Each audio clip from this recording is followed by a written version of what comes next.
Hello, my name is Luke Skywalker. Follow me, I am the leader of the rebellion against the evil Galactic Empire. And I'm telling you, you should do math. Let's go to section 2.3. Hey, you heard the Jedi. Let's do some math. So again, we are at section 2.1. So last time we learned about complex and, let me rephrase that. Last time we learned about imaginary numbers. Now we're going to build on that, use imaginaries to make complex numbers, and add, subtract, multiply them. So it sounds crazy. It's not. But we're going to spark your learning. Get it? Spark. Electricity. Spark. Okay, fine. So whenever something is flowing, there's an opposition to that flow, whether from friction or other obstacles. In an electric circuit, there are three components that produce an opposition or impedance, which are represented by real or imaginary numbers depending on how it relates to the phase of the flow. So at first you might think that you could use positive and negative numbers, but positive and negative can also be used to describe the direction of the current. In this case, it's a direct current, so we're using battery, so it doesn't matter, but whatever. So you can also use imaginary numbers to talk about how in phase or out of phase that current is. So every time electricity flows through here, we've got a capacitor that builds up electricity and then shoots it through, kind of. We've got an inductor. By curling it, this creates an inductive field, also a magnetic field. And then a resistor. This just literally resists the electricity. And so, based on all of these, you can assign values to them using complex numbers, and you can actually calculate the voltage, current, and or power that goes through the circuit based on knowing what each one of these components does. So again, imaginary numbers is sometimes hard to work with because we don't get a context for like, why am I learning imaginary numbers? So this is why there's electricity and many other types of real-world situations that can be expressed using imaginary numbers. So let's get started. We are going to explore operations involving complex numbers. So first and foremost, what in the world is a complex number? So during our last section, we were talking about imaginary numbers. And so remember, by definition, an imaginary number is any number with I attached to it. So this is any real number, A, and then it has an I attached to it. So that would be what we would call an imaginary number. So you can talk about three different types of numbers. You can talk about real numbers. You can talk about imaginary numbers, like I just saw, or you can talk about a combination of real and imaginary numbers. So there's a middle, and we call those complex numbers. So the way we express them, so there's our complex number definition. The way we express them is A, which is a number, plus BI. So each complex number has a real part of it and an imaginary part of it. So you could say that all numbers are complex, but like let's say if you just have A and there's no imaginary number, how could we express that as a complex number? So if you thought about using a 0, you'd be right. And same is true the other way. So like if we wanted to say A is equal to 0, So imaginary and real numbers could be classified as a type of complex number. Typically, when we say complex number, that means that we are talking about something that has both a real and an imaginary component to it. So, an example of complex numbers would be something like 4 plus 3i. You could say -6 plus 6i, although you could factor that.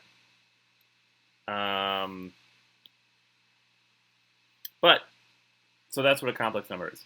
So now we need to figure out how to add, subtract, and multiply them, right?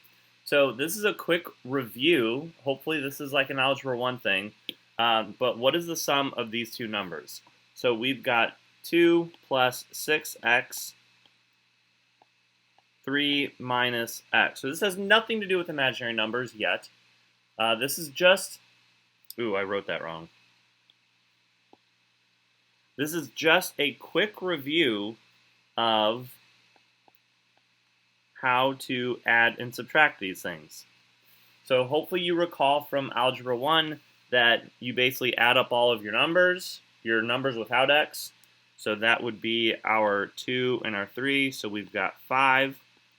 And then you add up all of your numbers with the same variable. So we've got a 6x, we've got a minus x, so that total is going to be a 5x. And then we could even factor that if we really wanted to, but it doesn't look like we need to. Great work. Great effort. Here are the commutative and associative properties. Wait, here are the commutative, so let's see where they're looking for. Combine, group. Trying to guess which word they want. How about group? So the commutative and associative properties are used to group like terms. So you just take all the like terms, and if you had an x squared, you would just do the same thing with that. You'd group all the x squareds together, all of the x's together, and all of the non-x numbers together. I'm sure there's a word for them that I forgot, but whatever. So using that same principle, how would we find the sum of this? So again, 2 plus 6i is a complex number. 3 minus I is a complex number. So you would do it the exact same way. So you've got 2 plus 6i, and they want the sum 3 minus I. So you would combine like terms still. So you've got a 2 and a 3. So we've got 5. And then we've got a 6i and a negative I. So we've got a minus, or no, just kidding. So we've got a plus 5i. So again, I just combined like terms. Boom, there you go. That's how you add and then eventually subtract complex numbers, right? Hopefully you've done this before. And so I'm hoping that this section won't be too terrible for you. So let's see here. What do you observe? The steps and results are the same with x equals I. Oh, but it capitalized it. Don't capitalize it. So what would a formula be? This is, again, finding the abstract. We took some concrete examples. Now can we make an abstract from that? So we would say, how would the formula be added together? Okay, so this is A plus C, because this does not have an I in it. This one does have an I on the outside, so that's going to be B plus D. So what that looks like in a little bit easier terms, A plus C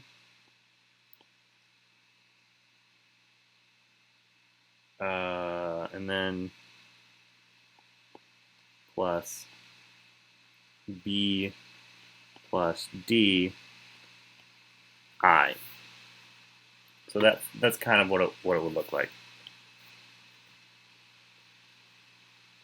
Use the formula you wrote in part C to calculate 4 minus I plus negative 7 plus 3I. So we combine like terms. 4 minus 7 is negative 3. Totally knew that. Negative 1I plus 3I is going to be positive 2I. Yay. Do you get the same sum when using the associative? Yes. We're going to skip that. Compare and contrast addition with complex numbers and addition with polynomials. Do your observations apply to subtraction? And I kind of let the cat out of the bag. I said earlier, yes. You're going to do the exact same thing for imaginary complex numbers. So let's go. Operations with complex numbers. This time we're going to do multiplication and division. I think we're going to do division. I don't know. We'll find out. So again, we're going to start with our algebra. This is kind of an algebra 1 thing. What is the product of 2 plus 6x, 3 minus x? So this is where you're going to do the FOIL method. Maybe you remember that. I always forget what that stands for. What was it, like front, inner, ladder? I don't know. But anyway, so you're going to take your 2, you're going to multiply it by its 3, you're going to multiply by the negative 6. So then you're going to have 6 minus x. You're going to take your 6x multiplied by its 3. That's 18x. Oops, no, just kidding. No, I was not kidding. That is 18x. And then 6x multiplied by the negative x, you're going to have negative 6x squared. So then you can combine your like terms. And then we'll put it in standard notation. So negative 6x squared plus 17x plus 6. So I just combined those two terms, and then I put it in order from x squared x to no x. So, did I do my math wrong? I did my math wrong, didn't I?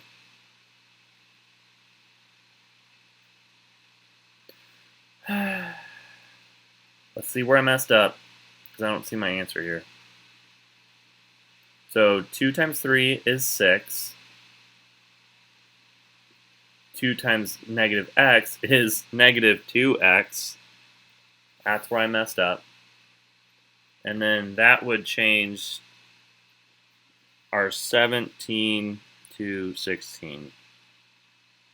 I swear I can do math.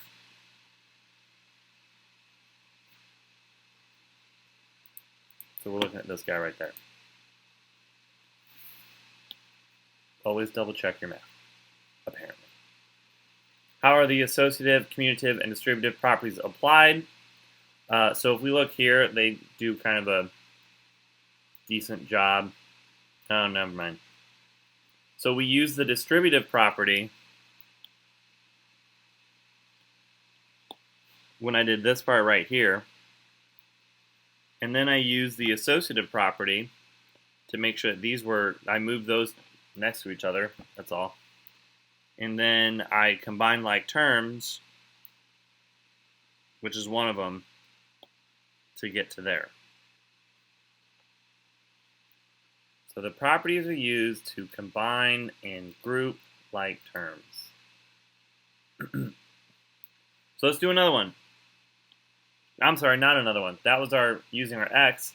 Now we're going to use our complex numbers. So it looks like, I think they're using the same numbers. 2 plus 6i, 3 minus I. So 2 times 3 times negative I. So we've got 6 minus 2I. Look at that, I'm not going to mess it up. 6I times 3 is plus 18I. And 6I times negative I is going to be minus 6I squared. Okay, so here's where the fun part begins. Step 1, combine like terms. Got our like terms, 6 minus 16I minus 6I squared. What is the definition of I squared? You should have said negative 1. So this now changes to 6 with a negative 1 multiplied by it, which then this turns into a positive 6. So we can combine like terms, and now all of a sudden we have 12 minus 16I.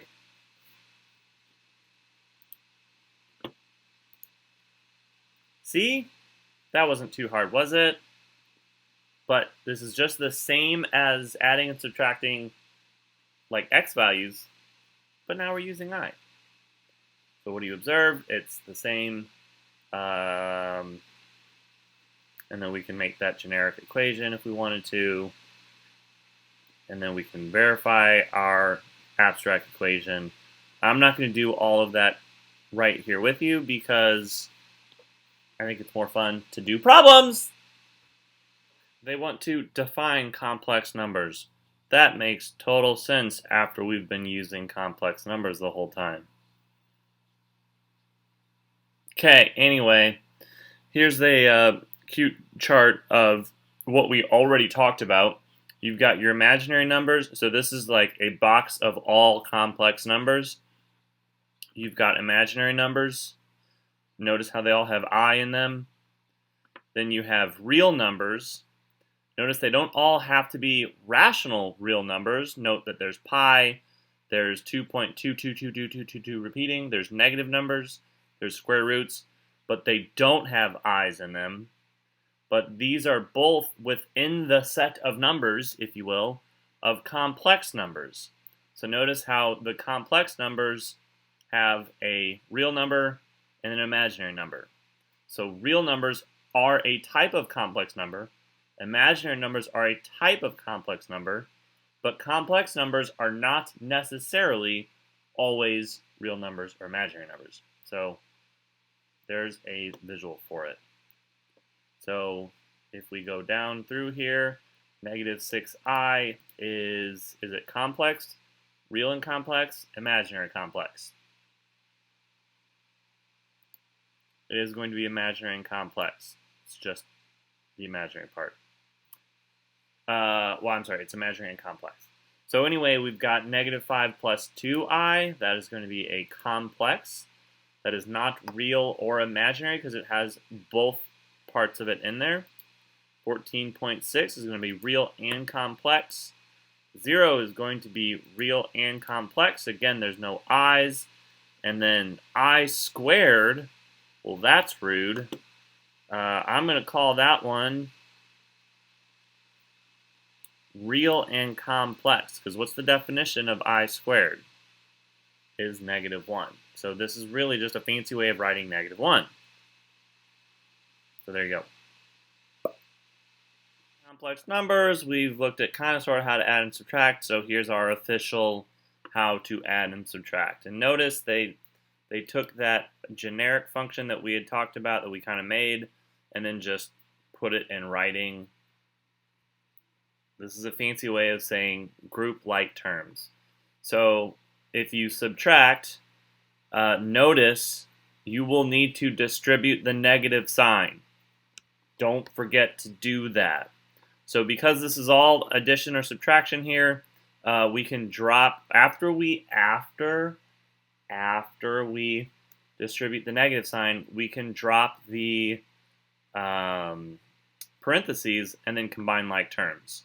So we distribute the negative sign. Negative times a negative is positive, so we got a positive 4. A negative times a negative is a negative. I'm sorry, a negative times a positive is a negative. So is why we have a negative 7. So then we go from there. They move everything around so that they're similar right next to each other. They combine like terms, and then bam. Good to go, right? So which property allows 2i and 4 to change places? I think that's the I always get the commutative. Yeah, okay. I always get these two mixed up, but whatever. Which property allows 2i plus 7i to be written as 2 minus 7i? I'm going to say that's the distributive property, because we're distributing, well, we're undistributing that I. And that's it. Let's do the same thing with multiplying complex numbers. So here we go. This is where we're going to use that distributive property a lot more. So remember that FOIL technique. Again, if you don't remember how to do that, maybe you should spend a moment to look up the FOIL, or the way to FOIL complex, or not complex numbers, but just regular numbers. And you can use something like Khan Academy to refresh yourself, or you can always ask me and we can go over it, whatever. So distributive property, negative 4 is going to go to 2, negative 4 is going to go to 3i, 7i is going to be multiplied by the 2, and then the 3i. So here we go. So we've got our negative 4 times that, or negative 7i times that. So then we distribute everything in. Boom, boom, here we go. So then we're going to combine like terms. Or I guess they move stuff around. No, they got that I squared, turns into negative 1. So then we've got some like terms. And then we have more like terms. So we combine those, boom. So this is a lot of work to show. You don't have to necessarily show all of that work, but I like to see your work in general so that I can see what you're thinking. Also, showing your work is important because later on in life, whether you are in front of a business group or a research group or whatever, very rarely do people actually care what the right answer is. You have to convince them of what the right answer is. So what property is used to go from this to that? Looks like that was when we distributed our negative 4 and then our 7i in. So that'd be the distributive property. Why can 21i squared be written as negative 21? Because the definition of I squared is negative 1. Dividing complex numbers is probably a little bit more tricky. The reason behind that is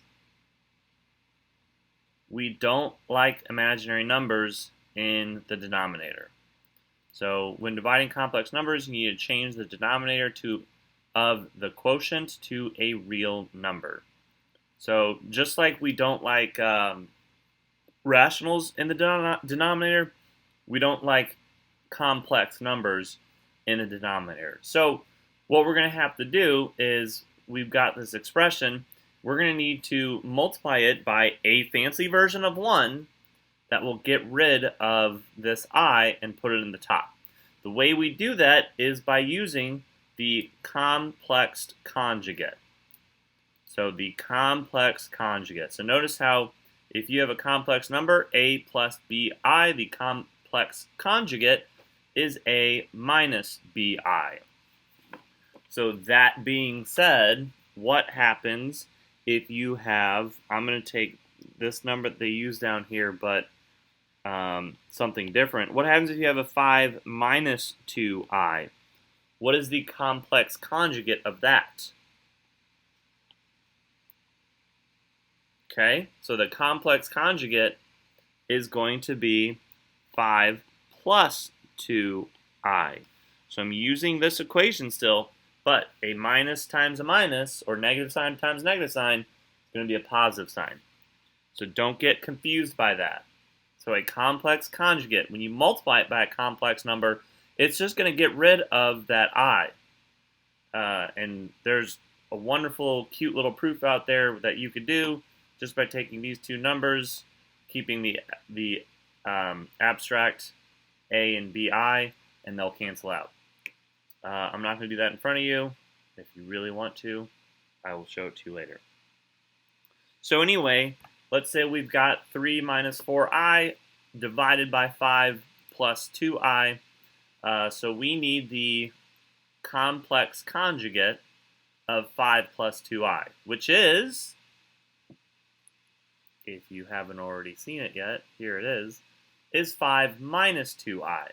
So we're going to multiply this equation by a fancy version of 1 that is going to get rid of that I in the denominator. So now we just have essentially two problems. We've got 3 minus 4i, 5 minus 2i on the top, and then we have 5 plus 2i, 5 minus 2i on the bottom. So if we distribute those out, notice how now it's just become a multiplication problem. But if we distribute those out, 3 times 5 is 15. 3 times negative 2i is negative 6i. Negative 4i times 5i is 20i. And then negative 4i times negative 2i is 8i squared. So the same thing that happens down here. Now notice, in the denominator, we have a negative 10i and a positive 10i. And then this I squared, what does I squared equal? You're right, negative 1. So that's going to go away. And then these two are going to cancel out. So we'll just have a number in the denominator. We will not have a complex number like we're trying to get rid of. So we start combining like terms. Bam, here we go. And now we've got 7 minus 26i over 29.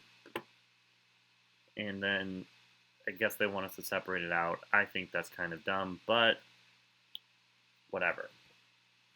So again, these are just numbers. So this turns out to be our regular complex formula. However you write it, this would be our a minus bi. So there you go. How can you multiply this? Because it's a fancy version of 1.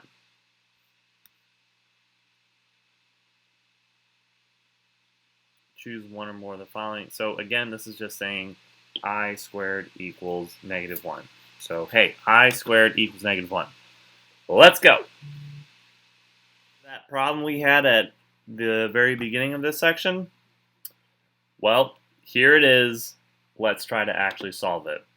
So some background is electrical engineers use, and I mentioned this earlier, 3 different things in circuits.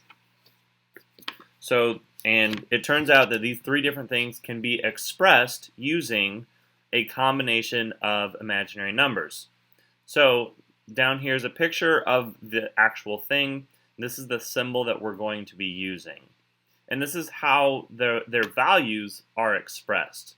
So for example, and I'm just going to write these down up here, a resistor is a real number. Real number. A capacitor is an imaginary number. I'm just going to write Bi. And then a capacitor is another imaginary number, but this is where B is greater than 0. This is where B is less than 0, so that's going to be a negative number. So we're going to need those here later on. So an alternating current circuit diagram shows a power source on the left side of the diagram, right there, labeled 120 volts. The power source causes electrons to flow through the circuit. The impedance, or opposition to flow, so it impedes the flow, of the electrons of each component of the circuit is also shown using complex numbers. Use the diagram of the electric circuit to answer the following questions. Bloop, bloop, bloop, bloop, bloop, bloop. The total impedance of the circuit is the sum of the impedance for the individual components. What is the total impedance of the given circuit? So remember, so we've got these values here, but it's not giving us the full information because it's assuming that we know this stuff up here in the corner. So here we've got our resistor at 7 ohms, that's what that's symbol for, which is a real number. So I'm just going to write 7 for our resistance. The resistance. So then our inductor, like this, is expressed as an imaginary number with a positive number there. So that's going to be 3I. And then this is a capacitor. Remember, that is expressed as a negative value, a negative imaginary value. So we could say minus 4I. So here it is, everything listed out. So then the total is, we're just going to solve this problem real quick. And that, of course, is 7 plus a negative 1I. 7 minus I. So the total impedance is 7 minus 1. So it is the sum of real and imaginary parts. So Ohm's law states that the voltage is the product of the current and the impedance. If the current for the circuit is this number, amps, go away. What is the voltage, V, for each component in the circuit? So we've got our current, and we've got our impedance for each part of the circuit listed up here. So you're just going to take this current multiplied by each spot. So they have it all listed out here. So the volts for the resistor is going to be this number times 7, because remember our diagram had 7. And then our inductor is a positive 3I. So here it is. Again, you're just multiplying it out. So this negative 7.2 came from 2.4I times 3I is going to give us a negative number, and then combine that with our initial 16, will eventually give us a negative number. And then the same thing down here. When we get that I squared, it's going to turn into negative 1. So they just took each part of it and multiplied, each part of it and multiplied it by the current. Will the voltage always have a real and imaginary number? You know, I would say not necessarily.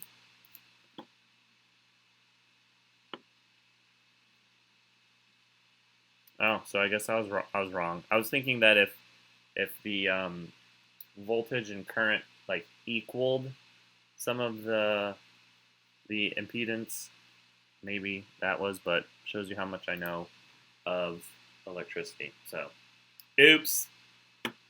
But hey, there's our real world example. You will probably see this in your homework, so maybe refer back to this video on how to do it. I'm sure that this chart will come in handy for solving some of those problems. But test it out, try the check on learning, and may the force be with you.